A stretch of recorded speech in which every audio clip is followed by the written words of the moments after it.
I am super excited for today's episode. I have an awesome guest. I'm hyped to talk to him, drafted by the New York Yankees back in 2015. We won't hold that against him, though. He is now signed with an organization that I cheer for and root for every single day. Of course, I am talking to Hobie Harris. Hobie, how are you doing today? Doing well, brother. Thanks for having me on.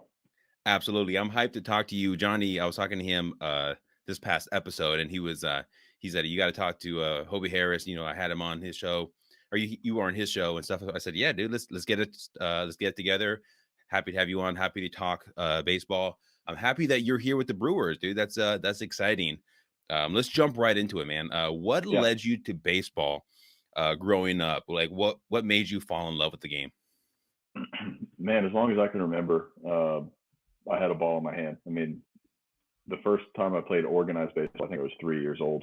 Oh, My nice. parents showed me pictures of me with a glove on and a ball cap on when I was less than a year old, and for me, the rest is kind of history. I don't remember ever not having baseball in my life, so it's always kind of been a staple. And uh, as I grew up, as I got older, and it got a little bit more competitive, I just fell in love with the game much more, the competitive side of it. And at this point, we're just trying to see how far I can take it. Yeah, so you grew up in Texas. Were you a Rangers fan or a Nationals fan? I was a Ranger growing up north of Dallas. Grew up about 45 minutes from the ballpark in Arlington, and uh, was a diehard fan back in Yeah. the late 2000s whenever they won't hold it against them, but lost consecutive World Series in 2010 and 2011. It was a fun team to watch. Unfortunately, couldn't put the final nail in the coffin, but definitely grew up a fan of Michael Young and Alfonso Serrano, Hank Blaylock, a bunch of those guys. Dude, that's a tough time because like you're happy that your team gets to the World Series in back-to-back years, which doesn't happen often, like rarely.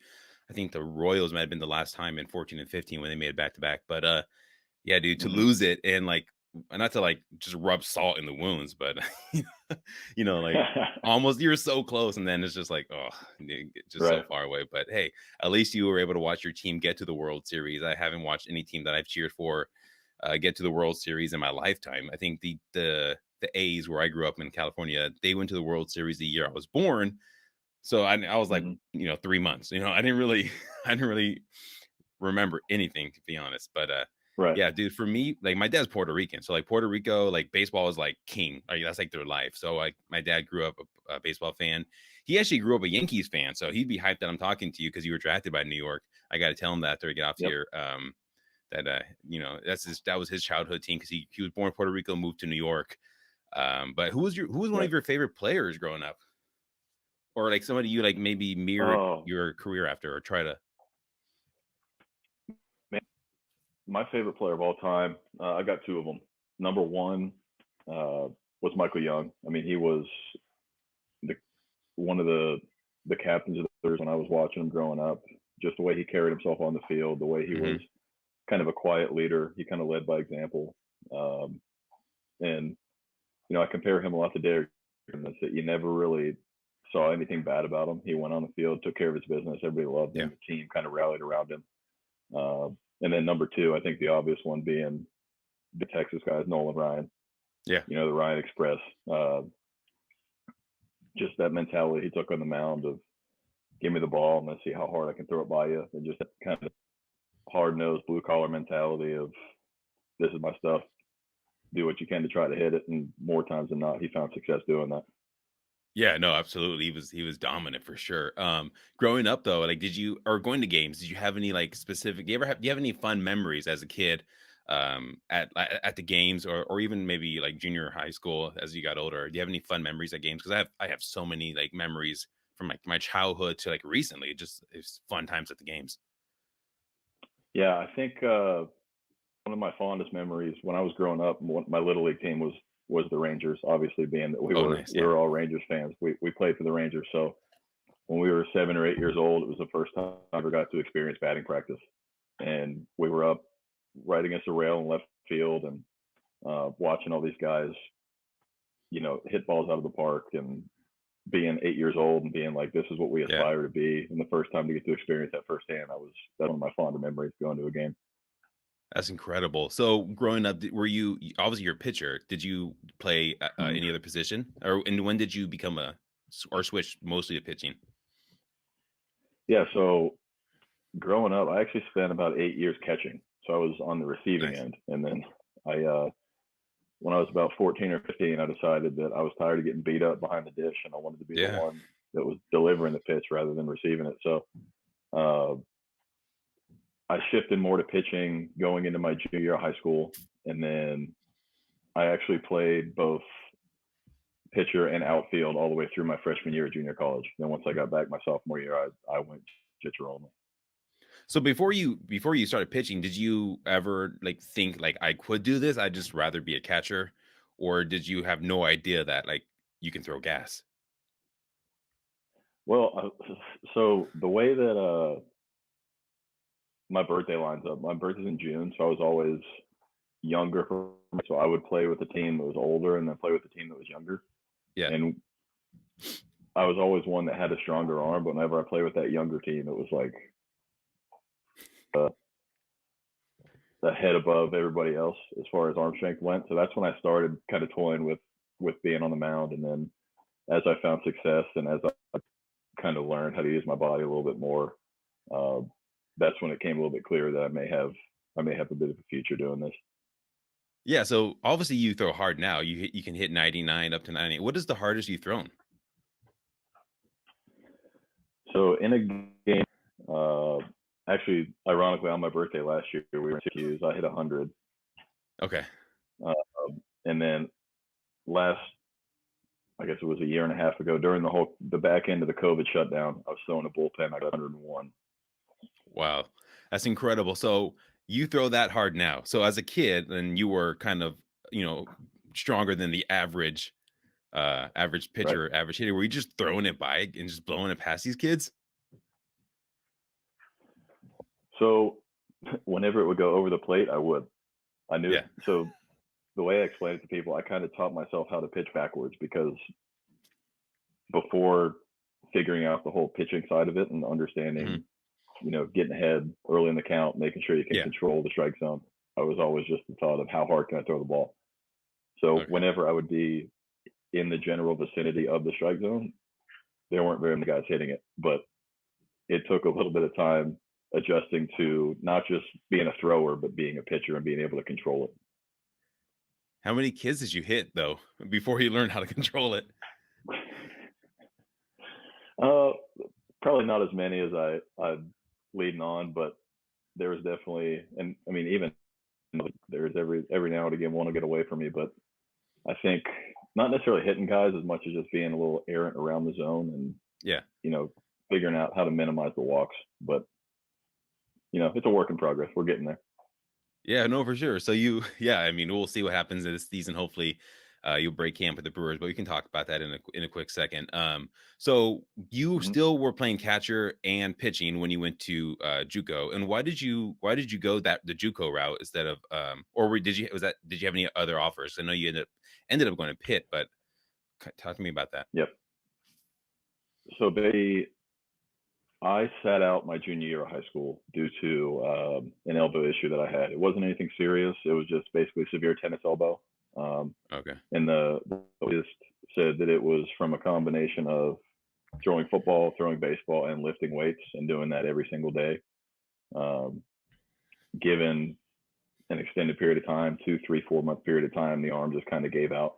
And being that it was still Wow. growing, um, basically he said, in order for me to have any chance to play at the next level, I had to take 3 months off, and that was about a week Wow. before the season started.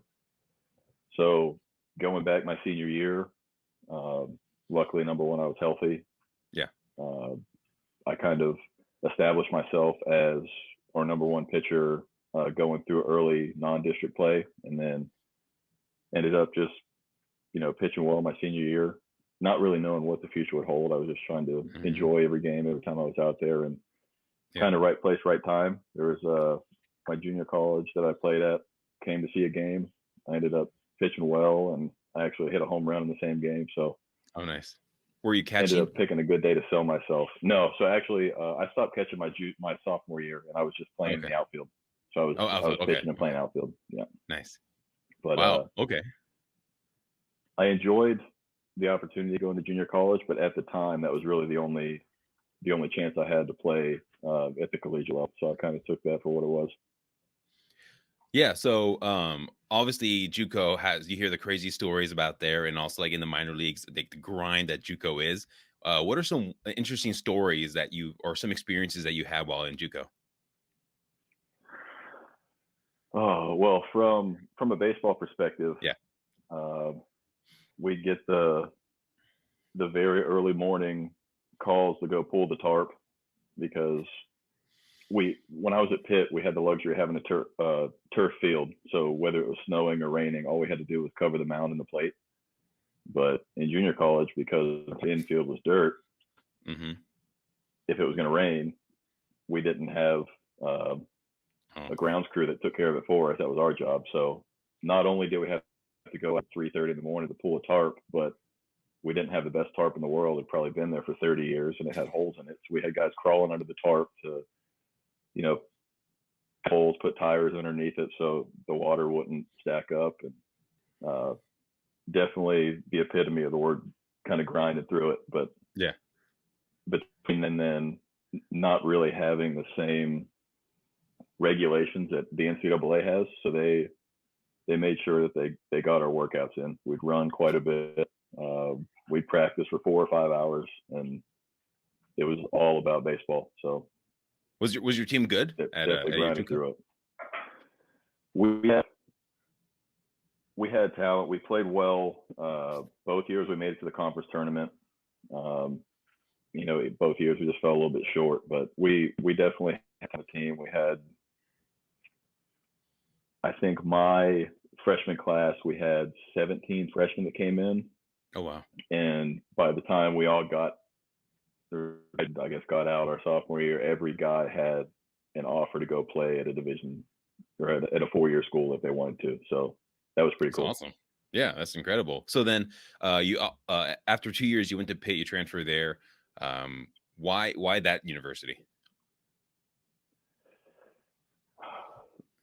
Honestly, it was kind of a similar deal, right place, right time. We were playing the showcase tournament my sophomore year in Southern Arkansas, and my the Pitt pitching coach, head of recruiting, and he came and recruited my roommate, who was our shortstop. And then he came back to watch our first game in the spring, which is against Grayson. I think at the time they were ranked third in the country, and basically coming back to check up on him. And I started for us that game. I threw 6 innings, threw well. We ended up winning the game. My pitching coach called me after the game and said, "Hey, be expecting a call from Pitt." I was like, "That's pretty cool," because Yeah. number one, it was their inaugural year going into the ACC. So, that's high quality baseball. Competition is Mm-hmm. going to be Mm-hmm. awesome. Getting to play at North Carolina's, Miami, Florida State, all those type of places. But a little known fact is both my parents graduated. They're both from the Northeast, so that just kind of ironically worked out. Oh, they went to Pitt. They did. Yep. Oh, nice. Okay, so I mean, I'm sure they were like, super happy for you to go there. I mean, that's their alma mater. Yeah. So I remember the phone call when I called my dad and said, "You'll never guess who just called." And at the time, I had my list of schools I could go to, especially in the area.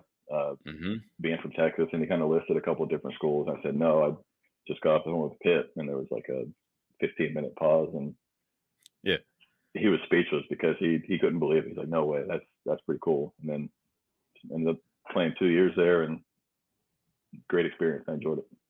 Yeah. So what was the biggest, or what are some of the differences between like going to a JUCO and then all of a sudden you're in the ACC, like where the cream of the crop are playing baseball with awesome programs there? Yeah, it was. I could list quite a few differences. It's all a big step up as far as the travel. We were getting to fly. We were getting to have sponsorships. We had a Nike sponsorship and a Rawlings sponsorship when I was there. They treated us well as far as food was concerned. We had top line trainer, nutritionist, all these other uh, resources that we didn't have in junior college, and everybody on the team was really, really cool. And me and a couple other guys that we had that were junior college, JUCO bandits, if you will. We Mm-hmm. we liked it. we were a little bit more grateful for it just because we did go through the grind of not having any of that stuff, you know. So definitely a step up. And again, being able to say, you know, we were able to beat Virginia the year that they won the College World Series. We were able Oh to wow. sweep Georgia Tech and Duke, and take a couple wins in Miami, and just again these teams that you watch on TV in June in the College Yeah. World Series. I'm standing on the mound pitching against these guys, and it was the What is that first couple of experience times it was like? kind of like it was, man, it was, looking back on it, it was incredible. In the Yeah. moment, I'm one of those people who, and I don't know how common it is, but talking to me right now, and then if you see me when I'm on the mound, it's like, hey, you think I have dual personality? Like I'm a completely different guy. Like what is your Um, personality on the mound? I want to kill you. Are you one of those guys who like just are just cussing and screaming and yelling to their glove after every pitch? Like you see some wild kind of like they just kind of It, transfer that into like their power. yeah, it takes quite a high stake for me to get to that point as far as making it vocal. But it's just like Okay. a lot of people have told me it's this look in my eye that they like. Nobody wants to look me in the eye when I'm on the mound because they think Jeez. that I'm like Medusa or something. Yeah. But it's definitely I find that zone. And back to your initial question, looking back, like it was, there are games that I played in, especially being a late in bullpen guy, where the game's on the line and you don't realize the severity of the situation until you are able to take a step back Yeah. and kind of breathe it all in, and then you're like, man, that like I just pitched against the number one team in the nation, or I just closed the game to sweep, you know, a top three ACC team or whatever the case was. So it was definitely at the time kind of an out of body experience, but something I look back on I'm incredibly grateful for. That's wild. That's wild. So what do you do to get yourself hyped up then? Like obviously you're a reliever. Were you a reliever back in college as well? Like what did you do? Did you listen to music or did you have like what was your like process to get all amped up and hyped up? So typically I have a playlist on my phone that I listen to before the game, and it's uh, music that a lot of people call me crazy for because it's like incredibly heavy metal, like hard rock type, just like Yeah, yeah. bang your Some face off bangers. type music. Yeah. Oh yeah, for sure. Um, and then once the fifth, sixth inning rolls around, and you know either the starter's getting close to a pitch count or we see the game's close, I kind of just tailor it based off of situation. Um, then we get to the seventh, eighth inning, and I'm making sure I'm going through my bands, doing my plyo stuff to make sure my arm's loose. And then as soon as the phone rings and I hear my name, it's like Game time. just flip a switch. And Yeah. now it's like, don't talk to me. I've got one job, I've got one focus, and it is taking this 5 ounce ball and seeing how hard I can throw it by you, and how quick can I get off the field so we can do it again tomorrow. How hard were you throwing back in college? When I was at Pitt, man, I was 90, 92. Were you Like one of the I harder really, throwers? we had a couple guys that would flash mid 90s. Um, for me, I found a lot of success in college through my breaking ball. I always, Okay. through my senior year of high school all the way through my college career, I had a lot of success throwing my curveball. Hmm. Um, and then as I got into pro ball and I got a little bit more strength in my lower half, and I got a little bit more awareness about how my body's moving and how I should move it. That's when I saw a little bit of that velocity pick up, and then I became a little bit more fastball dominant. But when I was in college, it was a lot of curveballs. Interesting. That's good. That's good. Yeah, so you ended up getting drafted then after your senior year or junior year? After my senior year, so I Right. graduated in May and then got drafted in June. So what was that experience like getting drafted by a team very obviously in all of sports one of the most well-known brands in the New York Yankees? Right. It was incredibly surreal. It was 21 years of, you know, understanding that there was a bigger goal and there was something I Yeah. was ultimately working for, and kind of seeing all that come to fruition, and the opportunity with just one phone call was I mean, life changing to say the least. But it was definitely something that it took a minute to soak in to understand what really just happened, and then we didn't really have much time to figure it out because I got called. I think it was a Wednesday when I got called, and Thursday morning I was in Tampa reporting to the facility. So it was a pretty quick turnaround, but it was getting that phone call was one of the best days of my life. Okay, so their low A is in, or their rookie ball is in the Florida league, or no? Where The Gulf Coast League Golf Course league? in Okay, Florida. and then all right. So did you expect to get drafted by at all, and by the Yankees? Or were there other teams like interested? I know most players like the questionnaires and all that stuff, but Right. how many teams were like heavily interested in you? It's hard. So going through my senior year, I filled out a handful of those questionnaires, and I had a couple teams that reached out and I talked to at games. But I knew the two biggest sources of interest were the Yankees and the Twins.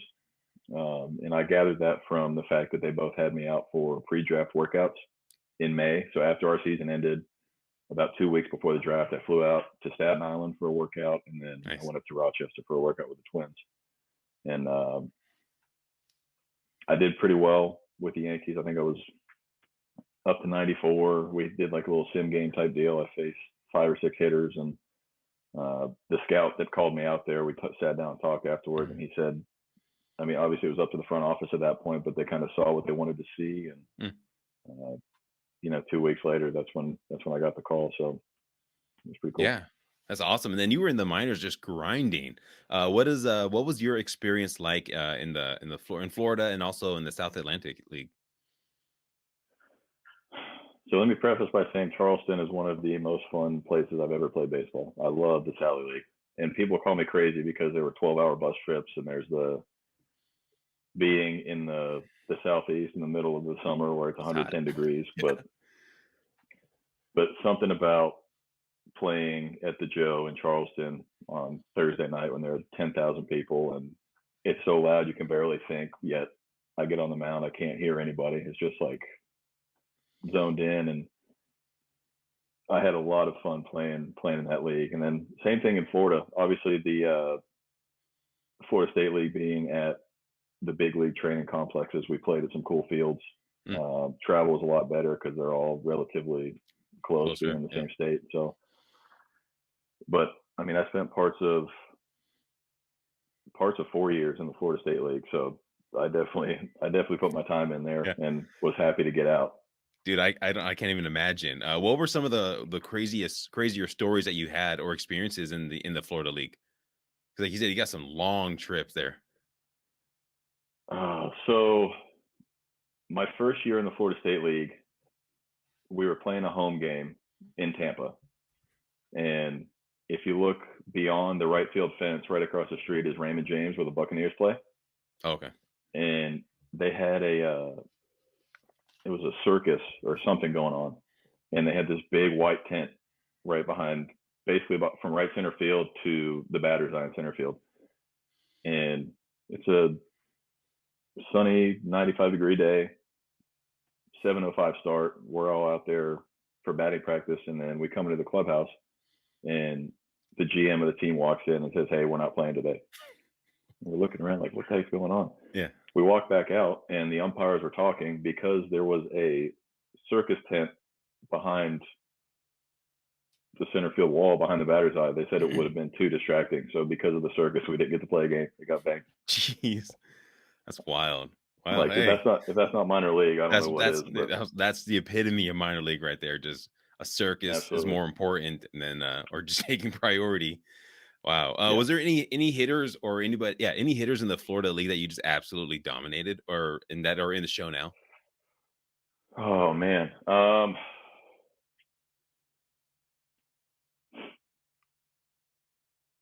It's funny because I feel like more times than not, I pitched well against Dunedin, which was the Blue Jays, Okay. and Then I've talked to quite a few of the guys that I played against. Obviously, being with them last year or the past couple of years, but yeah, there were a couple guys that I feel like the numbers played in my favor. I think one, the big team we played against was in 2017, whenever they had Bo and Kevin and Vladdy and Yeah. basically half the big league team on that roster. Stacked. Yeah, they were stacked. Vladdy got me. I faced him once, and I still have yet to see if the ball landed or not. Jeez. But I think I got Bo Did to you talk to him ground about that out. later? No, I didn't. I didn't No. get a chance to, unfortunately. Wasn't much to talk about, honestly. Yeah. But I think I got Bo to roll over one, and I think I walked him. But I think I had pretty good success against Kevin, even dating back to college when I played him when he was at Notre Dame. That's one name that pops out. And again, he's a really competitive hitter. Yeah. You know, he's a presence in the box. He's a big body. He's got that kind of wiggle with his bat that's a little bit intimidating. But I just would pitch to my strengths, especially when I started implementing my split finger, and I found success against him with that. Yeah. Wow, that's incredible. And like that team was stacked. And then again, you ended up playing with some of them in the minors in AAA last season.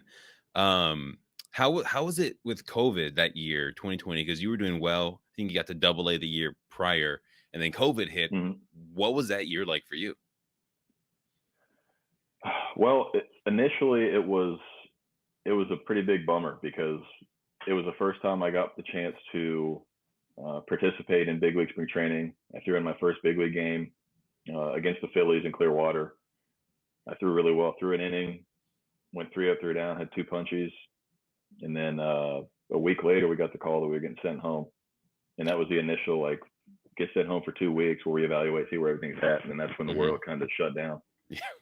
So the first week or two when I was home, I found myself kind of looking around saying, well, what now? Like, I was best shape I'd ever been. I was ready to rock and roll, and it just kind of got taken away.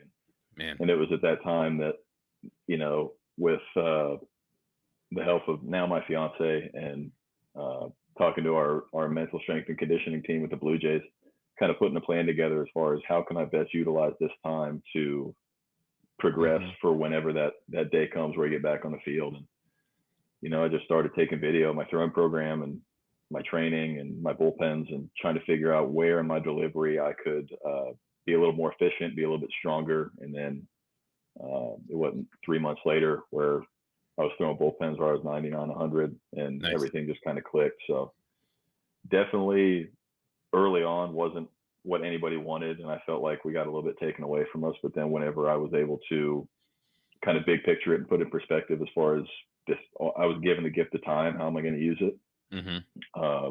We were able to kind of work through it and reap the benefits of it whenever we got back on the field this past season.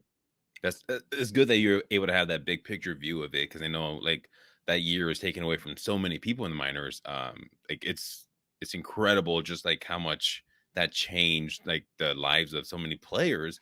So how was it getting traded from the Yankees to the Blue Jays in that Rule 5 draft? That was honestly, it was an opportunity that we were hoping for. Wasn't one we were expecting necessarily, but I remember I was getting ready to train. It was just a normal day. I think it was a Thursday, December of 2019, and I was getting ready to get through my first set of deadlift, and my phone started ringing, and it was my agent. And I figured, well, I'll just call him back when I'm done. And then he left me a string of messages and just said, hey, you need to call me right now. And then the final message was, you're a Blue Jay. And I read that. I was thinking, what's he talking about? Yeah. And it took a second, but it clicked. I was like, oh, the Rule 5 was today, whatever. And figured out that they drafted me in the AAA phase, and that I was basically going across the bridge from Tampa to Dunedin, and I was going to have the opportunity with the new ball club. So, you know, it kind of gave me a little bit of a new spark and new life. I felt like things were, every opportunity the Yankees gave me, I was grateful for, but it kind of got a little bit stagnant, especially with all the young talent and the guys coming in, guys that were calling up. You know, it's a bit of a logjam. So getting fresh eyes on me, getting a fresh organization to kind of make a first impression with was an experience that definitely we were grateful for. Yeah, and then again, like I said, you were playing with some people on that organization. That organization just loaded like with talent. You were able to play with Rowdy Tellez, who is a Brewer now also. How was it playing with him? Like what is he like? Man, Rowdy is Ironically, I actually work out with him too, so I see him every Okay. day, even now in the off season. Um, Man, he's a character. He's always cutting up. He's got a very comical kind of aura about him. He's always keeping the mood light and just loves kind of firing back. If you fire a shot at him, he'll fire right back without even a second Okay. thought. So there's always some good Banter. conversation. Yeah, no doubt. That's awesome. So he lives in Texas too? Yes. So he bought a Okay. house outside of Dallas. I think either during the season or at the back end of this season. So he's right down the road from me. Nice. All right. Well, hey, I got to get him on the podcast. You No got to doubt. put in the good word for Yeah, me. I'll, Get I'll him pass on the the. word for sure. Yeah, definitely. I'll DM him too. I'll be like, hey, I got to have you on the podcast because No like doubt. he was incredible. I love when we traded for him for the Brewers. Yep. Like I thought it was the perfect move. I thought he had an opportunity to because he was kind of log jammed as well in Yep. Toronto. So just being able to come to an organization that needs a first baseman, like we needed power, and like he has like He's awesome got power. Like juice. He's he got can juice. yeah, and I don't know if you're watching the playoffs when the Brewers were playing, but he had two incredible home runs. I think he was the only like Brewer that really did much in the postseason. Like the Yep. Braves just shut everyone down, but he was able to go yard a couple times. Well, he had the one Um, walk off. He hit a walk off homer. yeah, exactly. And Yep. he was he like I said, he's like one of the only ones who show up offensively. And I'm like, Yep. oh, man, we got it. I'm glad he's back next season. Hopefully he's there starting first base. Yep. Like I said, I'm gonna have to message him and see if he can come on the podcast because he's one guy I would love to talk to. He just seems like a dude who's like Yeah. super personable, No doubt. has a He is. that's But like if you have him on, you got to give him a hard time because after that night, after he hit that walk off homer, I texted him and he completely big leagued me. And oh I still give him a hard time for it. He gets yeah. like 200 text messages. I'm like, yeah, I don't care. You still big league me. Dang, he's that's wild. And then you got to work out with him the next off season. Like, Right. come on, dude. Did you ever throw against him? Like and like did he ever get any hits off you back when you were with the Yankees? So honestly, I don't recall. I don't think I've ever faced him because again, looking at, I mean, you saw him even just referencing the postseason, how much of a presence he is in the Yeah. batter's box. I think I'd remember if I faced him, and I'm Yeah. sure I would too because if he had success off me, he probably wouldn't let me You'd hit probably it. let you know. So I don't think I have. I'm looking forward to it if I get the opportunity to during spring training though. See Yeah. how that goes. Yeah. And then if you do get a strike him out, big league him, just be No like, doubt. you'd be like, I found a new workout partner. No doubt. That's awesome. So have you had any experience or have you spent any time in Milwaukee since, or even before being signed over here? Or have you been to the state at all? I have not. So I Oh have boy. yet to visit Milwaukee. I've only heard great things. Another good friend of mine that I've worked out with for probably the past 6 years, Chase Anderson, uh, Yeah. played for Milwaukee for a few years. So he's got nothing but great things to say. He says it's a beautiful part of the country, Hmm. and uh, I also had the privilege to play last year with a couple names you'll probably be familiar with. Jacob Barnes being one of them, Hmm. and then the legend of John Axford. Oh yeah. Yeah. Yes. Yes. Yes. So Yes. I became really, really good friends with Axe. He shares the same type of uh, incredibly heavy music that I do, so we kind of bonded over that. Nice. But yeah, Axe man, he's one of a kind. He is an absolute. He's a dude. Love that guy. Isn't he a movie buff? He is. Yeah, he's the one who predicts like the Oscars or something. I don't know what he does, but he does something like that. I know when he was in Oakland, I Mhm. remember he would always put that stuff out there, which is Right. incredible. Man, he seems like another dude who's just like super enjoyable to talk to. Yeah, he is. And the fact that it was probably back in May, early June, whenever the Blue Jays signed him. Uh, And we're like, John Axford, he's 38. Like, we know the dude has some time in the league. We know he's had a lot of Hmm. success. Like, but he's 38. Like, what's he got? And he shows up the first day. We were still in Trenton at the time before we moved back to Buffalo. And first day out, he steps on the bump. He's 97, 98. And we're looking around the bullpen like, dude, that's still John Axford. Like, that's Yeah, pretty he good. still got it. That dude is electric. Yeah. That's awesome. Well, hey, fingers when you do come to Milwaukee, let me know. We'll have to like I love the city of Wisconsin or the state of Wisconsin. Like I'm also not born here, raised here. I grew up in California, the Bay Area, Yep. big city. Like I'm a huge city guy, and then I come here and I live in a town of like 3,000 now. A huge adjustment. But when you do come out here, we'll have to go get dinner or something. Sure. In explore the town together. I haven't spent much time in Milwaukee other than like the baseball games or at the airport. So Right. we'll definitely have to go do something out here once you're out here, for sure. Awesome. I plan on it. That'd be sweet. Yeah, definitely. I'll hit you up when or hit me up when you do come out here. Yeah. So fingers crossed, you'll be breaking camp with the Brewers. Either way, you'll be here in Milwaukee at some point. I can just feel it.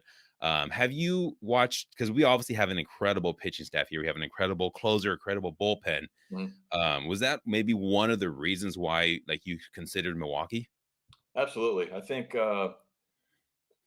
first and foremost, being able to experience free agency for the first time, being that I spent my rookie contract with between the Yankees and the Blue Mhm. Jays. Once I got to free agency, it was cool to kind of explore different options. But Milwaukee was kind of always at the top of the list for a couple of reasons. Number one, they were incredibly interested from the minute that free agency opened. So Nice. it's always a good thing to feel wanted and feel like you'd be a priority. Absolutely. And then secondly, just after talking to my agent and since signing, talking to the pitching development department and Mhm. bullpen coach and things like that, it sounds like their pitching development side really kind of has it figured out and they know what they're doing. So uh, understanding that obviously we're hoping for an opportunity at the big league level, but when we get to camp, an opportunity to continue seeing personal growth and development on the mound in my Yeah. mechanics, in my body, whatever the case may be. And I think the Brewers really offer that opportunity. No, absolutely, and I'm gonna clip that, put that on Twitter because Brewer fans are gonna be happy to see that. Yeah, Yeah, dude, like the pitching staff here is electric. I think just their whole development is like they really take good pitchers and they make them even better. Obviously, yeah, we have like Cy Young Award winners and Cy Young Award caliber no doubt. pitchers on the staff. So I think you're gonna fit right in that bullpen. Like I love it.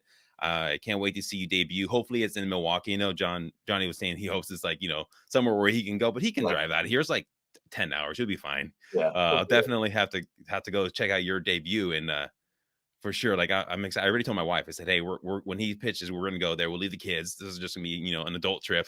right. We'll go out there and watch you pitch, dude. I'm excited. Have you talked to anybody like on the pitching staff here or in the big leagues or even in the minor league system here other than like Rowdy and them?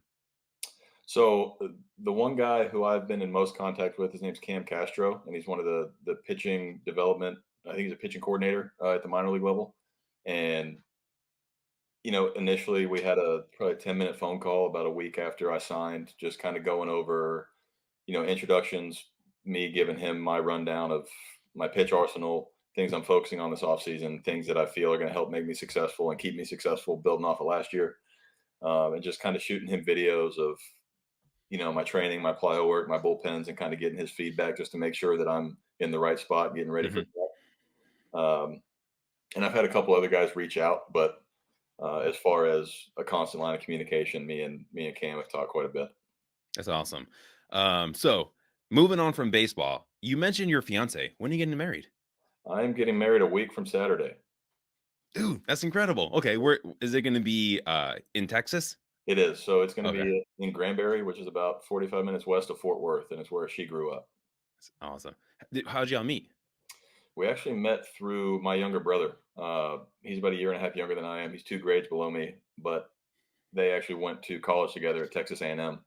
So they had some mutual friends, and my fiance and I were actually friends because she would come to the house with my brother and with their friend group Hmm. for 2 or 3 years before we ended up actually getting together, which was at the end of 2018. So we've been Nice. together for over 3 years now. That's awesome. All right, man, dude. A week from now, you nervous? I can tell you I'm more nervous than I've ever been for any baseball game. Yeah, dude. All right, so just just be it ready for something random to happen. Like be open minded. Because I'll tell you this at my wedding. So I have a friend, and he was one of my groomsmen, And he's one of those friends that we're all good friends, but he's that one that we all kind of punk sometimes. Right. He just easiest to make fun of. Yep. So he flew in late because he had to work. So we get to the church. He flies in the day of. So I'm with my guys. I said, hey, let's punk him. Let's drive up to him and say, hey, why did you wear the wrong color suit? Right. So we drive up to him. I roll down the window. This is like 2 hours before the wedding. I look out, I said, hey, why did you? And then I look and he's wearing the wrong color suit. Like we're all wearing gray. And he rolls up, gets off the plane, gets out of the car in a tan suit. Oh. And I'm like, bro, I sent you every single thing you needed. I sent you the exact SKU to buy the suit, and you still roll up in a tan suit. So I'm freaking out. Like, what am I gonna do? Like, can I wear that suit? But it didn't fit me, right? So I'm thinking, all right. So my sister's boyfriend at the time, he came up clutch. He's like, I'll drive him to the closest like mall, and we'll just find him a gray suit. So we were able to get a suit that's pretty much the exact same suit. And so we couldn't take any pictures with the photographer of like the groomsmen because he was gone. And he showed up maybe like 30 minutes before the wedding started. So I'm thinking like, oh my goodness, like what am I gonna do? That's And it's crunch. And now I'm like, my wife had no idea at the time because she obviously I don't see her at the time. Right.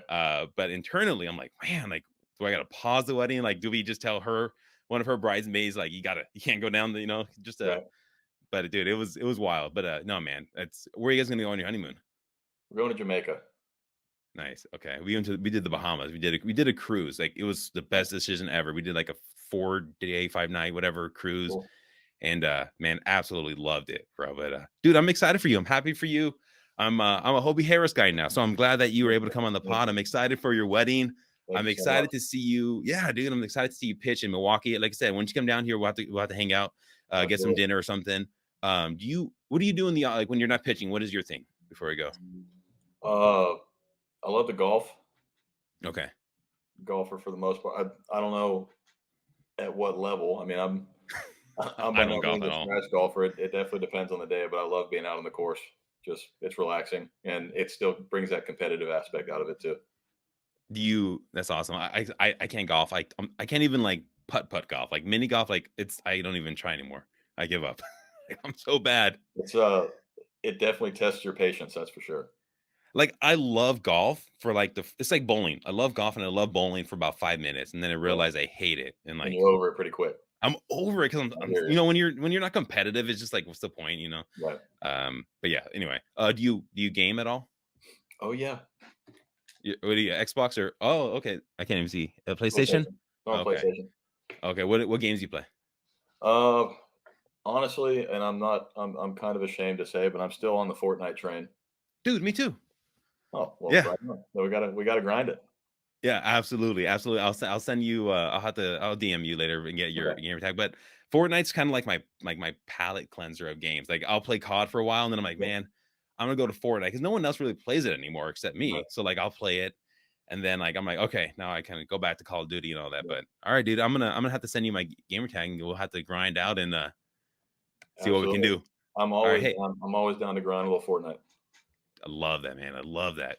Well, I mean, who knows how much it'll be after you get married, man. But we'll see what happens. Or hey, I do appreciate. Yeah, dude, I appreciate you coming on, man. I'll talk to you around later.